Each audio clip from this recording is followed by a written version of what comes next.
স্বামী ঘরে আসলে সালাম দিতেন, আর নামাজের জন্য বলতেন, নামাজ পড়ার জন্য। আর যদি বলতেন স্বামী আমার, মা বাবার মোহাব্বত বাদ দিয়া তোমার সংসারে চলে আসছি, খেয়ে থাকলেও আসি, না খেয়েও থাকলে আসি, তবে তোমার কাছে আমার জীবনের দাবি, হারাম টাকা ঘরে ঢুকাইবা না, অবৈধ মাল ঘরে আনবা না, কারণ অবৈধ মাল দিয়া রক্ত নাপাক করব না, সন্তানের রক্ত নাপাক করতে দিব না।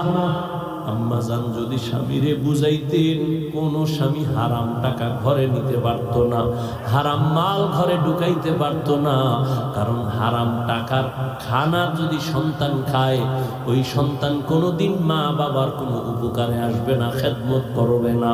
এরে আম্মা জানেরা, এখনো সময় আছে, তওবা করেন। আপনার মতো কত মা এখনো পাওয়া যাবে এলাকায়, পর্দা রক্ষা করে চলে, নামাজ পড়ে, স্বামীর মাল হেফাজত করে, সন্তানগুলো আদর্শওয়ালা বানানোর চেষ্টা করে, মোবাইলে চরিত্র বিক্রি করে না।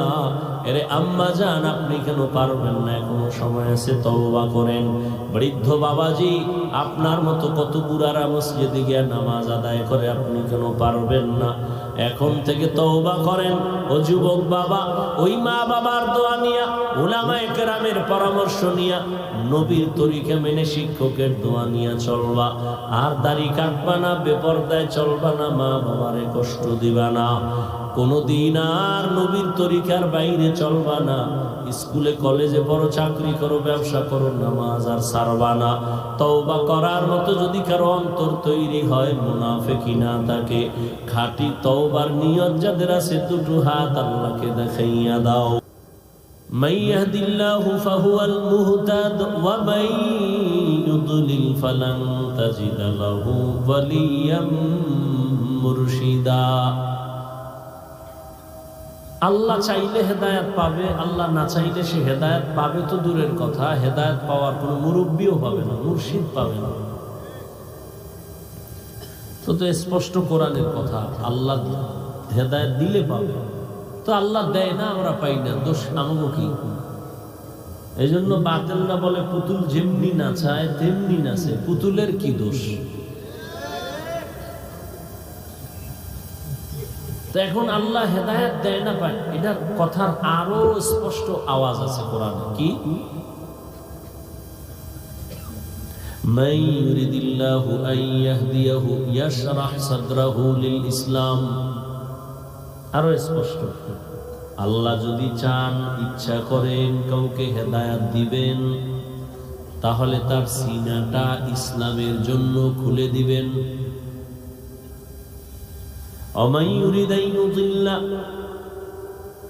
আর যদি আল্লাহ ইচ্ছা করেন কাউকে হেদায়াত দিবেন না, তার সিনাটা ইসলামের জন্য খুলবে না। ভালো করে বুঝেন, আল্লাহ যদি ইচ্ছা করেন কাউকে হেদায়াত দিবেন, তাহলে তার সিনাটা ইসলামের জন্য খুলবে। আর যদি আল্লাহ চান হেদায়াত দিবেন না, তাহলে তার সিনাটা ইসলামের জন্য খুলবে না। বান্দার দোষ কি? হ্যাঁ, এখানে একটা প্রশ্ন গভীর ভাবে আছে। আল্লাহ যদি চান হেদায়াত দিবেন, তো তার সিনাটা ইসলামের জন্য ওপেন হয়ে যাবে। তবে আল্লাহ কার বেলায় চাইবেন আর কার বেলায় চাইবেন না? আল্লাহ চাইলেই সিনা খুলবে, আর আল্লাহ যদি চান না, তার সিনা। এখন আল্লাহ কার বেলায় চাইবেন, কার বেলায় চাইবেন না, এটা প্রশ্ন। আল্লাহ এই জবাব আরেক আয়াতে দিয়েছেন, ওয়াল্লাযীনা জাহাদু ফীনা লানাহদিয়ান্নাহুম সুবুলানা ওয়া ইন্নাল্লাহা লামাআল মুহসিনিন।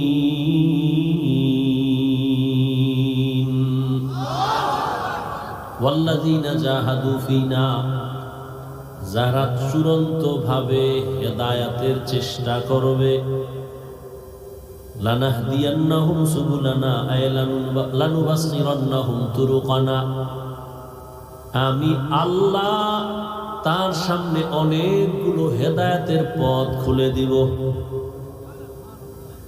তাহলে আল্লাহ কার বেলা ইচ্ছা করবেন হেদায়েতের যে সিনা খুলবে, কার বেলা ইচ্ছা করবেন না হেদায়েতের সিনাও খুলবে না। কয় যে আল্লাহর কাছে চাইবে, চেষ্টা করবে হেদায়েতের জন্য, আল্লাহ বলেন লানাহদিয়ান্নাহুম সুবুলানা, আমি হেদায়েতের অনেক রাস্তা খুলে দিব। যে চেষ্টা করবে না তার জন্য খুলবো না। ফলাফল কি দাঁড়াইলো? আল্লাহ কারে হেদায়েত দিবেন কারে দিবেন না, যেই বান্দা চাইবেন সে পাইবেন, যে চাইবে না। যেই নবীজির চেহারা এক নজর যদি মুহাব্বতের নজরে তাকায় জাহান্নামের আগুন হারাম। কেমন মায়ার নবী আমার, এক নজর দিয়া যদি তাকাইতো পেটের ক্ষুধা নিবারণ হয়ে যাইত। আম্মা জান আয়েশা রাদিয়াল্লাহু আনহা বলেন, এশার নামাজের পর আমি একটা সুই সুতা নিয়ে সেলাই কাজ করতেছিলাম, চিকন সুই। হঠাৎ বাতি নিভে গেছে, তেল নাই, সুইটাও পড়ে গেছে, আর খুঁজতেও পারি না। বাতি জ্বালা বসে, তেলও নাই। রহমতের নবী এশার নামাজের পরে আমার ঘরে আসছেন।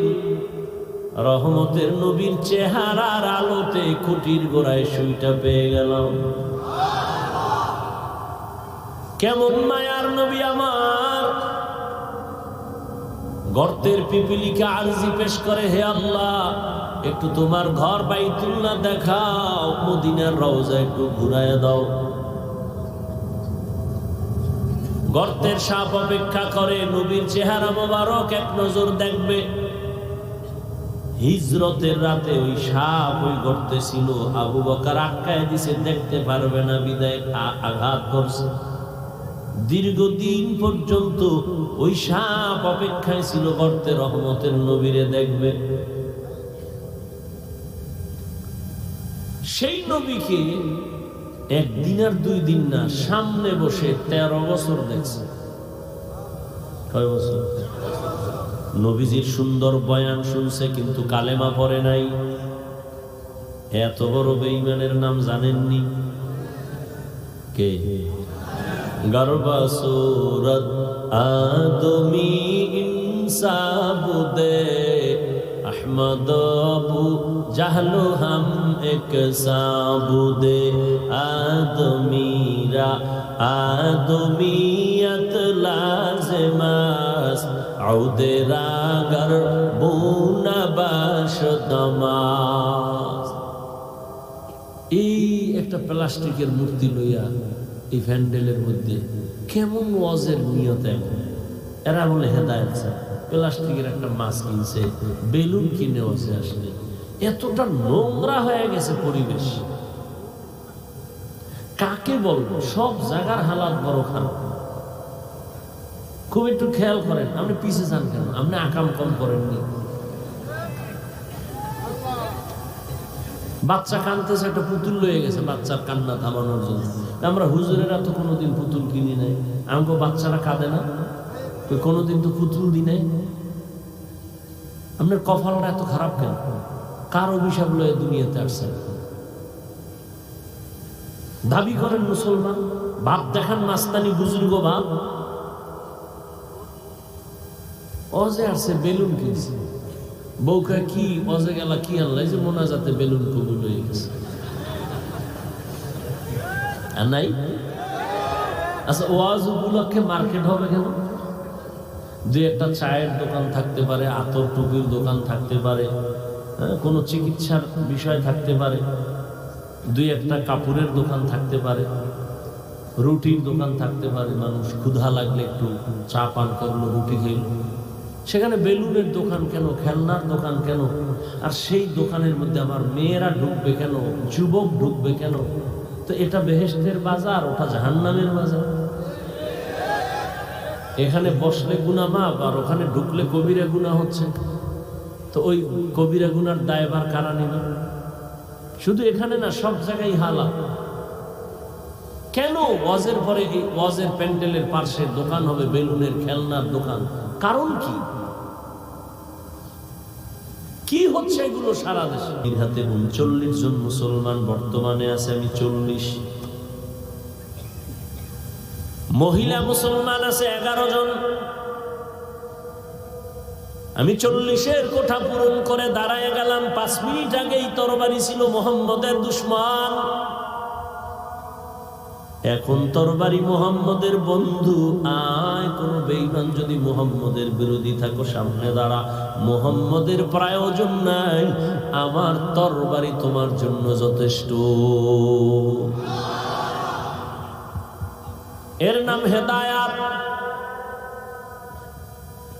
হাতের মুষ্টির মধ্যে পাথর নিয়ে কয়, ভাতিজা মুহাম্মদ যদি বলতে পারো কি আছে? নবী কয়, কেন? বলতে পারলে আমি এখন তোমারে পুরস্কার দিব। বলে কি? কয়, নবী মানবো, কালেমা পড়ব। রহমতের নবী বলেন, আমি বলতে জানি না। কেন জানো না রে ভাতিজা? বলে, আমি গাইবের মালিক না। গাইবের মালিক কে? কুল লা ইয়ালামু মান ফিস সামাওয়াতি ওয়াল আরদিল গায়বা ইল্লাল্লাহ। হে নবী, আপনিই বলে দেন, আসমানের বাসিন্দারা কেউ গায়ব জানে না, জমিনের বাসিন্দারা কেউ গায়ব জানে না। কে জানেন? রহমতের নবী বলেন, আমি বলতে জানি না। চাচা আবু জাহাল, তোমার হাতে কি আছে? তবে নবী বললেন, এই হাতের মধ্যে কি আছে একটু আওয়াজ দে। রহমতের নবী কথা বলা মাত্র পাথরগুলো কালিমায়ে শাহাদাত পড়া শুরু করলো। আবু জাহিল্লা পাথরটি মাটি ফালায়, তুমি এত বড় জাদুকর, এটা তো আগে জানতাম না। মান ইয়াহদিল্লাহু ফাহুয়াল মুহতাদ ওয়া মান ইউদ্লিল ফালান তাজিদা লাহু ওয়ালিয়্যাম মুরশিদা। কপাল বড় খারাপ। মাওলায় কানে ধরে ওয়াজের প্যান্ডেলে নিয়ে আসছে, কিন্তু কপাল খারাপ। এই বেহেশতের বাগানে ঢুকতে পারে না, দোকানে বইয়া কবিরা গুনাহ করে আর গল্প করে। আল্লাহ নিয়ে আসছেন, প্যান্ডেলেও বসাইছেন, কিন্তু কপাল খারাপ। কলবের দরজাটা দিয়া বয়ান ঢুকাইবে, কিন্তু মোবাইল সামনে লইয়া কলবের দরজা বন্ধ করে রাখছে। যারা মোবাইল হাতে লইছো, দেখাইতেছ আমি মোবাইলওয়ালা, 24টা ঘন্টা মোবাইল লইয়া মরো। এহেন আইলো দেখাইতে, হুজুর আমার চিনেন নি, আমি বিদেশি মোবাইলওয়ালা। এই ঠিক ঠিক করিস না, শোন কি বলি। একটা ছবি পাগল হয়ে গেছে। একটা ছবি বাথরুম থেকে বেরোয় দিয়ে মোবাইল ধরে রয়েছে। কি কয় একটা ছবি? আমি ভিতরে আইলি নাকি? এক সোরায় কান্দে হাত দিয়া কয়, হুজুর একটা ছবি, যদি আল্লাহ কিয়ামতে উসিলায় মাফ কর। পাগল হয়ে গেছে ছবি তোলার। সরকারের কোনো প্রয়োজন ছাড়া আর মদিনার অর্ডার ছাড়া ভিন্ন কোনো কারণে হাজার হাজার কোটিবার ছবি তোলা হারাম, কবিরা গুনাহ। কি হবে এই ছবি দিয়ে? কি লাভ? কোনো লাভ নেই।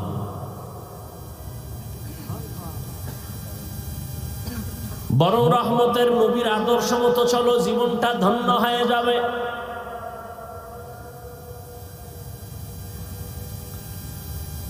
আবার একদল মোবাইল বন্ধ করে বয়ান শুনতেছে।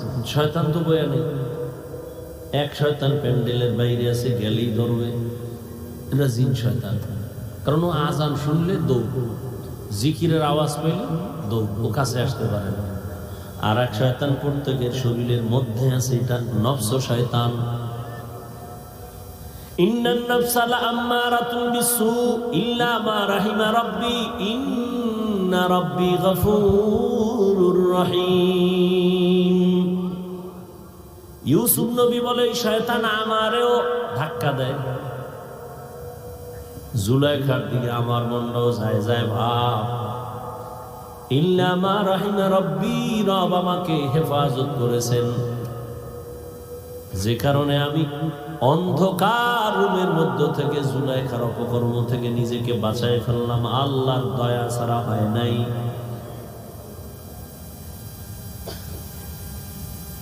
আর এক শয়তান আছে আমাকে সাথে চলে সব সময়, মানুষ শয়তান, মিনাল জিন্নাতি। বলবে এত তাড়াতাড়ি ইবাদত করে লাভ কি, এত নামাজ দিয়ে হবে কি, এত সওয়াব রাখবো কই, এত তাড়াতাড়ি বুজুর্গ হয়ে লাভ কি, বিয়ে শাদী কইরা লাভ করছে। এবার না না সন্তান হইয়া লোক হইছে, এইবার না বড় হোক। এইভাবে ধোঁকা দিয়া দিয়া বহু মানুষ শয়তান আমাদেরকে জান্নাতের পথ থেকে দূরে রাখছে। এই জন্য আল্লাহ বলেন, আমি মুত্তাকিনদের হেদায়াতের জন্য কোরআন দিলাম। মনে আছে না? কোরআন কেন দিছেন তার তিনটা কথা কইছে। এক কথা মুত্তাকিনদের হেদায়াত, দ্বিতীয় কথা গোটা দুনিয়ার মানুষের জন্য কোরআন হেদায়াত, তৃতীয় কথা গোটা দুনিয়ার মানুষের জন্য কোরআন ঔষধ। এবার মুত্তাকিন যারা শুরুতে বলছি এ নিয়ে কিছু কথা বলেই দোয়া করে ফেলব। কি ওর মতো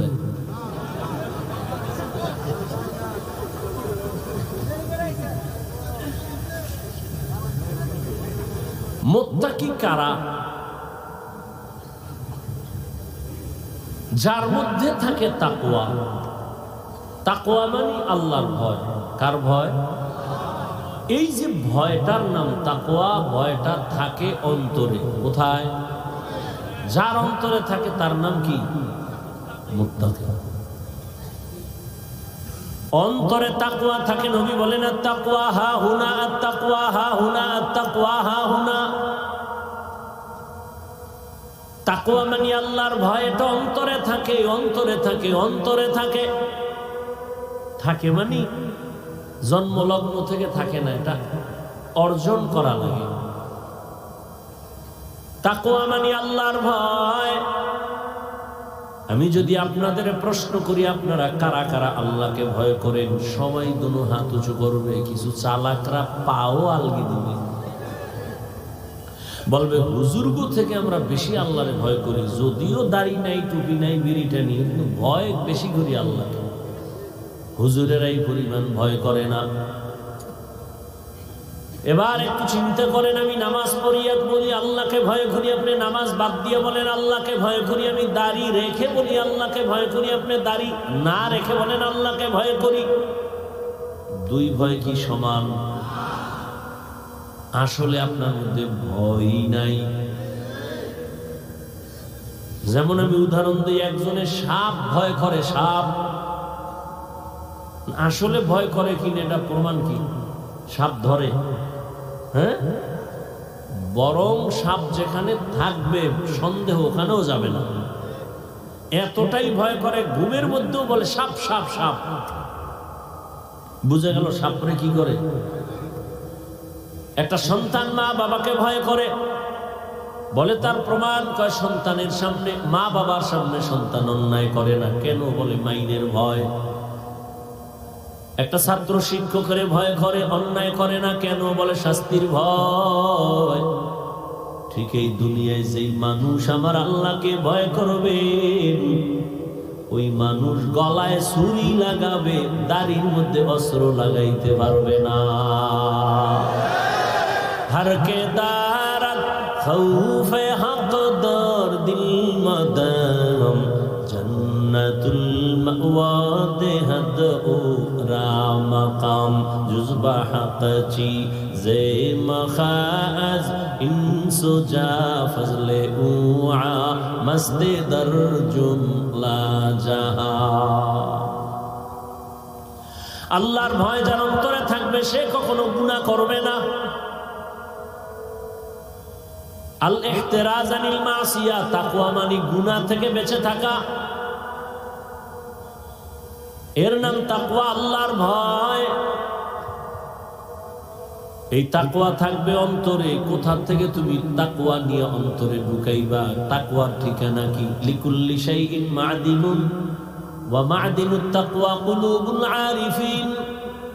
প্রত্যেকটা ভালো জিনিস রাখার গোডাউন আছে, তাকওয়ার গোডাউন হলো আল্লাহর প্রিয় বান্দাদের কলব। তাদের সাথে সংযোগ লাগায় দেও, তারা যখন নেক নজর দিয়া তাকাবে কলবের মধ্যে তাকওয়ার পাওয়ার ঢুকবে। কারণ আল্লাহওয়ালাদের নজরে পাওয়ার আছে। গাঞ্জাখোরের নজরে পাওয়ার আছে না? একটা গাঞ্জাখোর বেনামাজি, খুব খেয়াল করো, গাঞ্জাখোর বেনামাজি দেখ গাভীর দুধ দোয়াইতেছে একজন, বালতি ভরে গেছে 20 কেজি।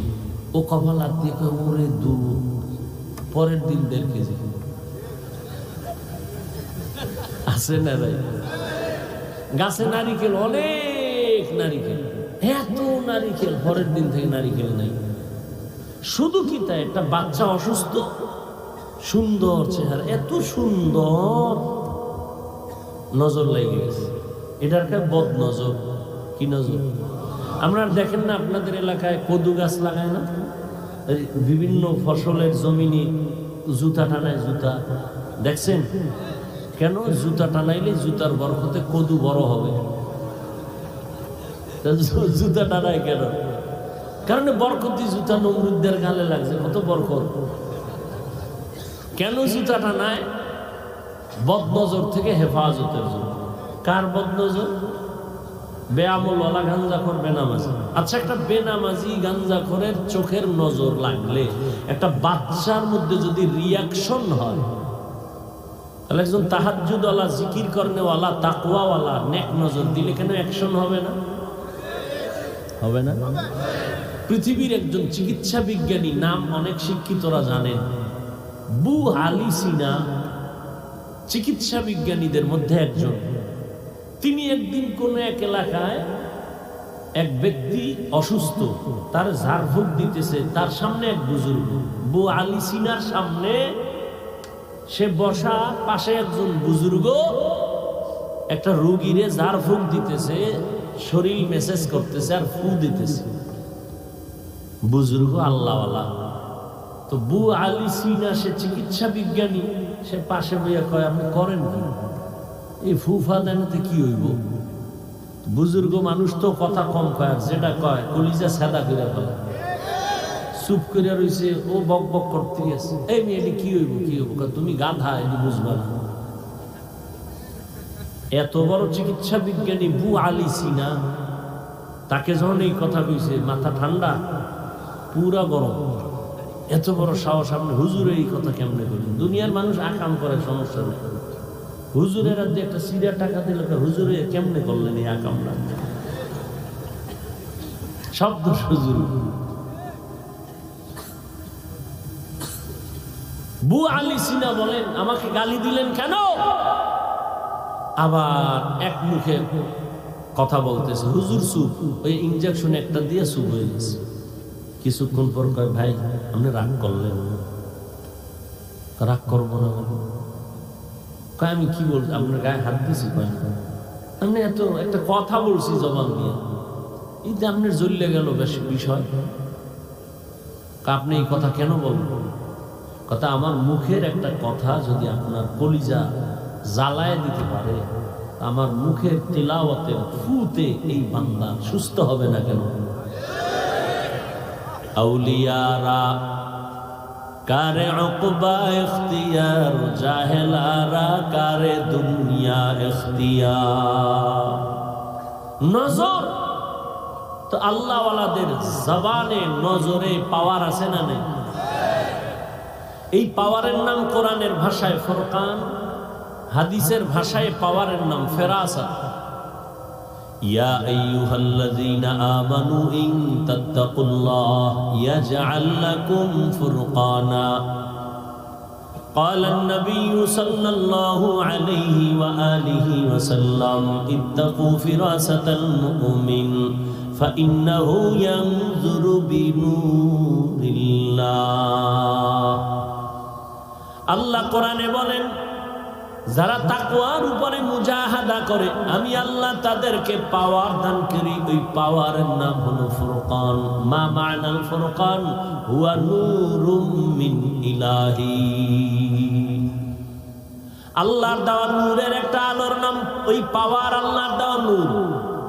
নবীজি হাদিসে বলেন, তোমরা ভয় আর সতর্ক থাকো। আল্লাহর প্রিয় বান্দাদের হঠাৎ একটা অপ্রাসঙ্গিক আওয়াজ দিলেন জবানের দ্বারা, ইয়া সারিয়াতাল জাবাল, ইয়া সারিয়াতাল জাবাল, ইয়া সারিয়াতাল জাবাল।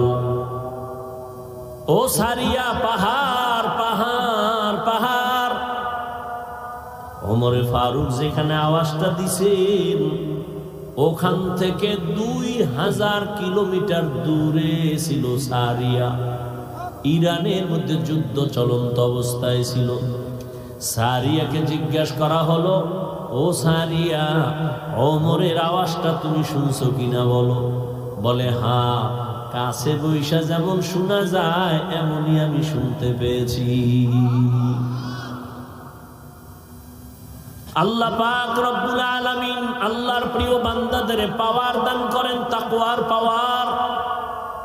এদের নেক নজর লাগাইও অন্তরে তাকওয়া, আল্লাহর ভয় চলে আসবে। আর যাদের অন্তরে আল্লাহর ভয় চলে আসবে, ওই বান্দা কখনো গুনার কাছেও যাবে না। তাহলে এতক্ষণ আলোচনায় কি বুঝলাম? তাকওয়া যার অন্তরে থাকে সে মুত্তাকি। মুত্তাকি মানে সে গুনাহ করে। এবার আমাকে বলেন তো, যে গুনাহ করে না সে কি হেদায়েতের উপরে আছে না নাই? বলেন। তাহলে যে গুনাহ করে না সে তো হেদায়েতের উপরে আছে, সে তো হেদায়েতের উপরে থাকার কারণে সে মুত্তাকি, ঠিক না? কোরআন কেন বললো মুত্তাকিনদের হেদায়েতের জন্য কোরআন দিলাম? মুত্তাকিন তো হেদায়েতের উপরেই আছে। কোরআন শরীফ আবার কিসের হেদায়েত করবে মুত্তাকিনদের? কথা বুঝেন নেই? মুত্তাকিন কারা? যারা গুনাহ করে না। তো যে গুনাহ করে না সে তো হেদায়েতের উপরে আছে, সে তো মুত্তাকি। হুদাল্লিল মুত্তাকিন, মুত্তাকিনদেরকে কোরআন হেদায়েত করবে, তার মানে সে তো হেদায়েতের উপরেই আছে। এর দুই জবাব। এক নাম্বার জবাব, হেদায়েতের উপরে থাকাটা সফলতা না, বড় অনেক অনেক অনেক অনেক সীমাহীন ভয়। না জানি কখন আবার লাইন থেকে পড়ে যায়, এই ভয় নাই? বড় বড়রাও কিন্তু লাইন থেকে পড়ে গেছে। ইতিহাস আমাদের নজরে অভাব নাই, ভালো মানুষও লাইন থেকে পড়ে গেছে। পৃথিবীর একজন জগৎ বিখ্যাত আল্লাহর প্রিয় বান্দা জুনায়েদ বাগদাদী রহমাতুল্লাহ আলাইহি নাম শুনছেন? তার একজন সাথী ভাই আরো বড় ইলম ওয়ালা বুজুর্গ শায়েখ শিবলি রহমাতুল্লাহ আলাইহি। আর জুনায়েদ বাগদাদী কেমন মনে হয়? ভালো মানুষ না? কি সন্দেহ আছে? শিবলি বলেন না কেন? আচ্ছা, এই ভালো মানুষগুলো কত দামি, এদের পীর কেমন হইতে পারে? আরো ভালো। সেই পীরকে তদানীন্তন সময় ইরাকে তার খানকা ফোরাত নদীর পাড়ে মুরিদের সংখ্যা সেই সময়ে 40,000। মুরিদগুলোর সাইজ কেমন? দাড়ি কেমন? সুদখোর, ঘুষখোর। জুনায়েদ বাগদাদী তার মুরিদ। এই জুনায়েদ বাগদাদীর পীর, এইরকম মুরিদ আছে 40,000। পীরটা কেমন? এক টানা 30,000 হাদিস সনদ সহ মুখস্থ। কয় হাজার? যেই লোকটা 30,000 হাদিসের হাফেজ, কি মনে হয় সে কোরআনের হাফেজ না? বলেন না কেন? এত বড় একজন আল্লাহওয়ালা, নাম হল আবু আব্দুল্লাহ উনদুলুসি রহমাতুল্লাহ আলাইহি। এই বান্দা, ইতিহাস আমি বলবো না, এক পর্যায়ে গিয়ে সে লাইনচ্যুত হয়ে গেছিল। জুনায়েদ বাগদাদীর কাফেলা, শায়েখ শিবলির কাফেলা কান্না করে করে দীর্ঘ 1 বছর পরে আবার আল্লাহ ফিরাই দিয়েছে। কেমন লাইনচ্যুত হয়েছিল? 24 ঘন্টা পাগড়ি মাথায়, এডি ফালাইয়া প্যান্ট শার্ট টাই লাগাইয়া মাথায় ক্যাপ লাগাইছি খ্রিস্টানে। বিস্তারিত ঘটনা বলার সময় নেই। তাহলে মুত্তাকিনরা তো হেদায়েতের উপরে আছে, তবে ভয় কখন যেন লাইনচ্যুত হয়ে যায় বলা যায় না। আল্লাহ কয়, আমি আল্লাহ মুত্তাকিনদের কোরআন দিলাম হেদায়েতের জন্য, তার মানে আমি তাকে মজবুতির মাকাম দান করব, ইস্তেকামতের মাকাম দান করব। সে যেন আমার কুদরতের চাদরে আটকায় থাকে, কখনো হেদায়েত থেকে লাইনচ্যুত হয়ে না যায়। আমি হেদায়েতের চাদরে আটকায় দিব, সে লাইনচ্যুত হবে না।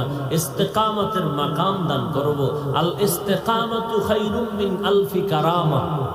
ইস্তেকামত এত দামি সম্পদ যে খাঁটি আল্লাহওয়ালার হাজারো কারামত থেকে দাম। এজন্য নবীজি বারবার আল্লাহর কাছে ওই হেদায়াত চাইতেন, কি যে হেদায়াত মুস্তাকিম। আল্লাহুম্মা ইহদিনাস সিরাতাল মুস্তাকিম। ও আল্লাহ এমন হেদায়াত দাও যে হেদায়াতের মধ্যে দৃঢ়তা আছে, স্থিরতা আছে, লাইনচ্যুত হওয়ার ভয় নাই, এমন হেদায়াত দাও আল্লাহ। এই অর্থে বলেন আমি মুত্তাকিনদেরকে হেদায়াত দিয়ে কোরআন পাঠাইলাম। আর এক তরজমা হলো আল্লাহ মুত্তাকিনদের হেদায়াতের জন্য কোরআন অবতীর্ণ করেছেন। তার মানে আমি আল্লাহ আমার কুদরতি জিম্মায় মুত্তাকিনদেরকে বিনা হিসাবে জান্নাতে পৌঁছায় দিব। আতিনা ফি দারে দুনিয়া না হাসান, আতিনা ফি দারে উকবা না হাসান, ইয়া গিয়াসাল মুস্তাগীসিন ইহদিনা ইফতিখারা বিল উলুমি ওয়াল গিনা। হর গরি দে নেক তু তৈয়ার है जो न मांगे उससे तू बेजार है। মুত্তাকিনদের দাম অনেক আল্লাহর কাছে বেশি। ইন্না আকরামাকুম ইনদাল্লাহি আতকাকুম। আল্লাহর কাছে দামি ওই বান্দা বান্দি যে সব থেকে বেশি আল্লাহকে ভয় করে, গুনাহ করে না। আল্লাহর ভয়ের অর্থ জীবন যাবে, গুনাহ ইচ্ছা করে করবে না। যদি ভুলেও গুনাহ হয় তওবা করতে দেরি করবে না।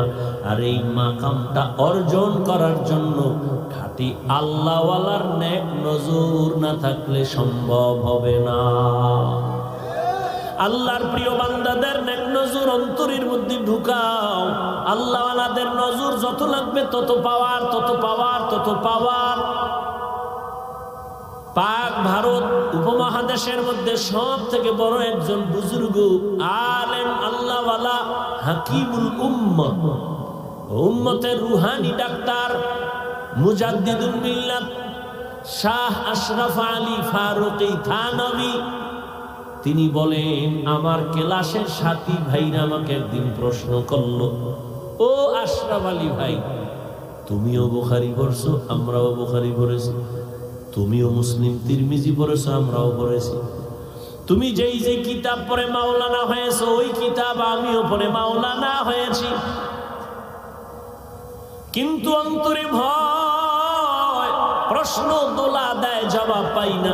তোমার কাছে এত মানুষ, এত আলেম ওলামা লাইনে দাঁড়ায়, তোমার পেছনে লোক আর লোক সিরিয়াল দিয়া দেখা করে, একই কিতাব পড়ে তুমিও মাওলানা আমিও মাওলানা, আমাদের কাছে কোনো মানুষ তো একবারও আসে না দোয়ার জন্য।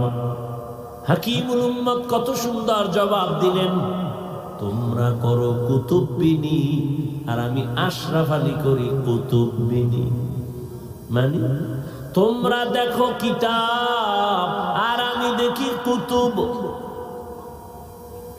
আর সহজ, তোমরা দেখো কিতাব আর আমি দেখি কিতাবওয়ালা,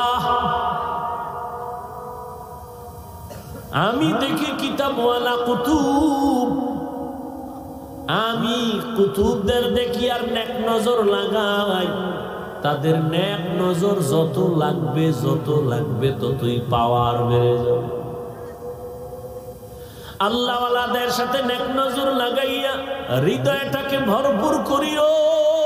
কয়দিন আর দুনিয়ার বাহাদুরি করবা? এরে যুবক, হায়াত আর কয়দিন? চোখের সামনে শুধু যুবকের লাশ আর লাশ আর লাশ, গাড়ির নিচে লাশ, পানির নিচে লাশ, ঘুমের বিছানায় লাশ, করোনায় কত লাশ, ডেঙ্গুর মহামারীর কত লাশ, ছাত্র জনতার বৈষম্য বিরোধী আন্দোলনে কত লাশ। ও আল্লাহর বান্দা, আজকে তোমার এত বয়ান কেন করতে হবে? তাবলীগওয়ালাদের মেহনত চলে, পীর মাশায়েখের মেহনত চলে, বক্তাদের মেহনত চলে। এত বয়ান, এরপরেও কেন নামাজ নাই, রোজা নাই, পর্দা নাই, দাড়ি নাই, টুপি নাই রে যুবক? কার পেছনে পইরা, কোন স্বার্থে দাড়ি রাখো না বলো? কার পেছনে ঘুরে কি পাওয়ার আশায় নামাজ ছাড়ছো বলো? আমি বলে যাই, লিখে রাখ, যার পেছনে ঘুরো এরা সব চান্দাবাজ আর ধান্দাবাজ। যার পেছনে ঘুরতেছে এরা সব চান্দাবাজ আর ধান্দাবাজ। কেউ তোর আপন না। অসুস্থ হয়ে 1 সপ্তাহ বিছানায় পড়ে থাক, তোর খবর আর নেবে না। স্বার্থে আঘাত দিলে দেখবি দল থেকে নাম কাটবে না, কল্লা কেটে ফেলবে। এর নাম সোনার বাংলার রাজনীতি। ওই চান্দা বাজার ধান্দাবাজ, চান্দা দিবি শান্তি, চান্দা দিবি না তোরে সাইজ করে ফেলবে। অতএব যার পিছনে ঘুরে দাড়ি কাটছো, নামাজ ছাড়ছো, কেউ তোর আপন না। আল্লাহর জাতের কসম, এই জমিনে তোর কলিজার আপন নিঃস্বার্থ একমাত্র উলামায়ে কেরাম। ছাত্র জনতার বৈষম্য বিরোধী আন্দোলনে কই ছিল তোর নেতা? উলামায়ে কেরাম ছাত্রদের নিয়ে জান বাজি রেখা ময়দানে আন্দোলনে নেমেছিল। ক্ষমতার চেয়ার দখলের জন্য নামে নাই। যদি তাই হইতো উপদেষ্টাদের নামাইয়া হুজুরেরা আন্দোলন করত, আমগো বসা। কেউ হুজুর কিছু বলে নাই, তবে বলছে আমরা এই জাতি নিয়ে মাথা ঘামাই, এই জাতির জুলুম থেকে বাঁচাইছি, আবার জুলুম করবি, আবার আন্দোলন হবে। ওলামায়ে কেরাম এই জাতিকে নিয়ে যে ভাবনাটা ভাবে, আল্লাহর কসম এই ভাবনা কেউ ভাবে না। সবাই তার চেয়ার নিয়ে ভাবে, দল নিয়ে ভাবে। ওলামায়ে কেরাম নিজের চেয়ারের চিন্তা করে না। ইমামতি থাক আর না থাক কোনো পেরেশানি নাই, বয়ান হোক না হোক পেরেশানি নাই। এই জাতিকে কেউ যেন জুলুম করতে না পারে, বাঁচাইতে হবে। এই জন্য কোন আলেম কাউকে গালি দেয় না, দেখলেই হাসি মুখে বুকে লাগায় সালাম দেয়। তোমারে এই কথা বইলা তারায় দেয় না, এ তুই আরবি ফারনি কয় না, তুই নামাজ পড়নি কয় না, এই বলিয়া সি করে তারায় দেয় না। হাত বাড়ায় বুকে লাগাইছে, বলে নাই তোর পোশাকের থেকে গন্ধ আসে, তুই তো প্রস্রাব করে পানি লও না, তুই ঠিক মতো গোসল করো না। এগুলো ভাইবা কোনো আলেম তোমাকে সালাম থেকে ফিরায় নাই, বুকে লাগানো বন্ধ করে নাই, বরং কলিজা দিয়া দোয়া করে, মোহাব্বত করে। কোন দিন তুমি একটু নামাজের মুসাল্লায় দাঁড়ায় যাইবা? বিনিময় কিছু চাইছে? সরকারি চাকরি করে, বেসরকারি চাকরি করে, ডিউটি কয় ঘন্টা করে? 8 ঘন্টা, বেতন কত? নিম্নের ডাকাও 20,000। টেবিলের তলে কত মুক্তা তো এমনি আছে। কিন্তু একজন ইমাম সাহেব মসজিদে ডিউটি করে কয় ঘন্টা? কথা কও, বেতন কত? হ্যাঁ, 8,000, 10,000, 6 মাস বাকি। সভাপতি দেয় 100 টাকা, তাও ঠিক মতো মাসে মাসে দেয় না। সেক্রেটারি সাহেব কত দেয়? 50 টাকা। এই ইমামের রিমান্ডে রাখছে 24 ঘন্টা। এক ওয়াক্ত নামাজে না থাকলে রিক্সাওয়ালা কয়, হুজুর গেছিলেন কই? হুজুর কয়, কে তুমি? আমি রিক্সা ড্রাইভার। এত ফাওয়ার কেন? কয় 5 টাকা মাসে বেতন দেই। এই ফাওয়ার, এরম বেয়াদব নাই? এরপরও কি ইমাম সাহেব কোনদিন গালি দিছে? কেউ মোনাজাতে বড় দোয়া করছে? কলিজা দিয়া দোয়া করে, ও আল্লাহ এলাকায় শান্তি দাও, ব্যবসা যারা করে বরকত দাও, চাকরি যারা করে বরকত দাও, অসুস্থ রোগীরে মাফ করো, সুস্থ বানাও, কবরওয়ালাদের জান্নাত দাও। কেমনে কেমনে দোয়া করে দেখছেন? এ টাকা দিয়ে কিনে। আহা, চিনলেন না সে আলেমদের?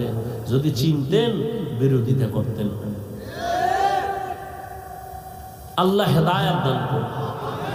ও যুবক বাবারা, এখনো সময় আছে, তওবা করিও।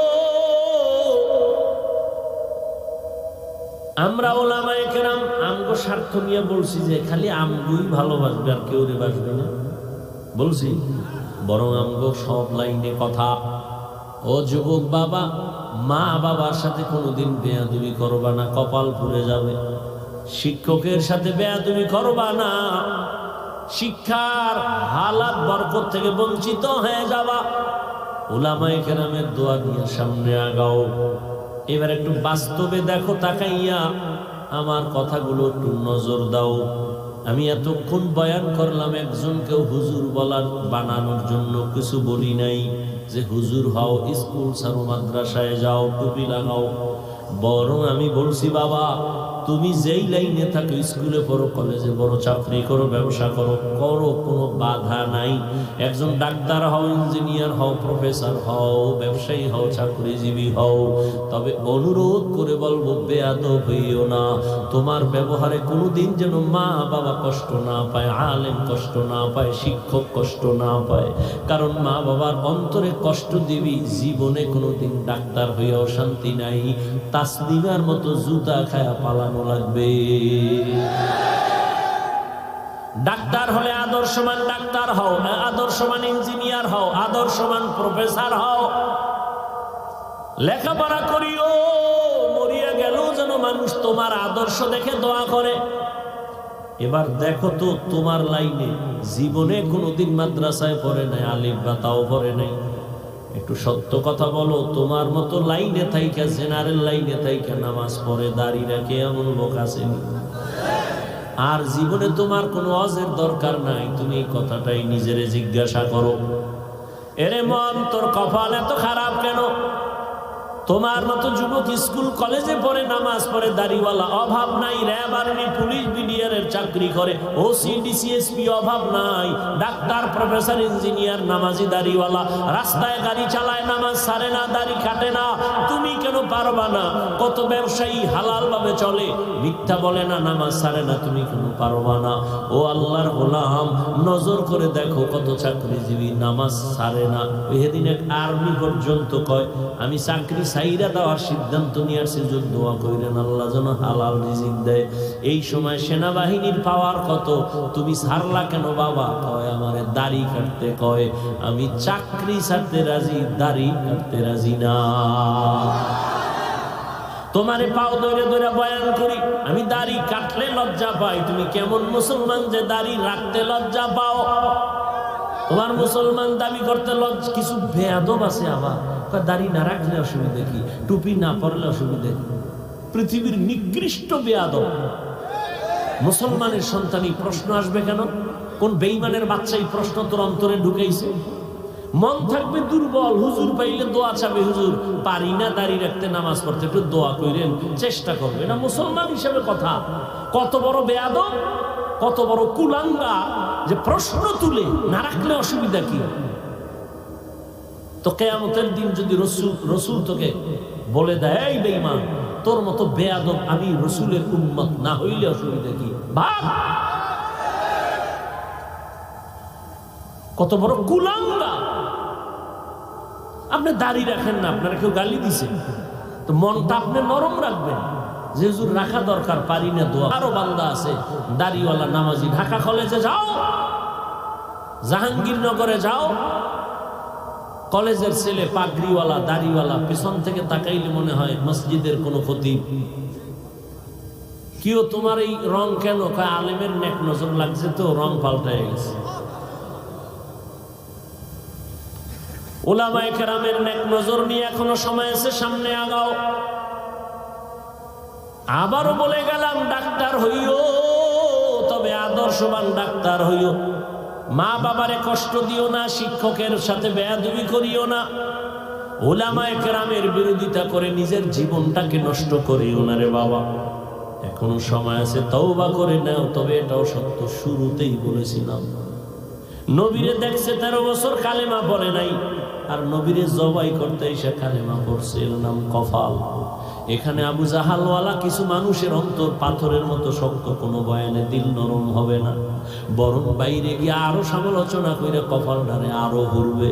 আর একদল ওমরের মেজাজওয়ালা গুনার কথা স্মরণ করে একা একা কান্না করবে, ও আল্লাহ জীবনে তো কম নামাজ সারি নাই, কম বেপরদায় চলি নাই, ও আল্লাহ জীবনে গোপনে কত রাত্র মোবাইল সামনে নিয়ে কবিরা গুনাহ করেছে। ও যুবক, দুইটা পা ধইরা তোমার কাছে আমি জিজ্ঞাসা করলাম, করতে চাই। জীবনে তো কম দাড়ি কামাও নাই, বলো আর কতবার দাড়ি কাটলে তোমার মনের আশা মিটবে তারপরে তওবা করবা? আর কতবার পার্কে পার্কে ঘুরলে তোমার মনের আশা পূরণ হবে তারপরে তওবা করবা? জীবনে আর কত রাত্র মোবাইলে গুনাহ করার পরে তোমার মনের আশা মিটবে তারপরে তওবা করবা? জীবনে আর কত মেয়ের চরিত্রের উপরে হামলা করার পরে তোমার মনের আশা মিটবে তারপরে তুমি তওবা করবা? তোমার হায়াত আছে কয়দিন জানো? আয় আল্লাহ হাতগুলো কবুল করে নেন, তওবা কবুল করে নেন। তওবার উপরে মজবুত হইয়া চলার মতো তৌফিক দান করেন, আমিন। আলহামদুলিল্লাহি রাব্বিল আলামিন।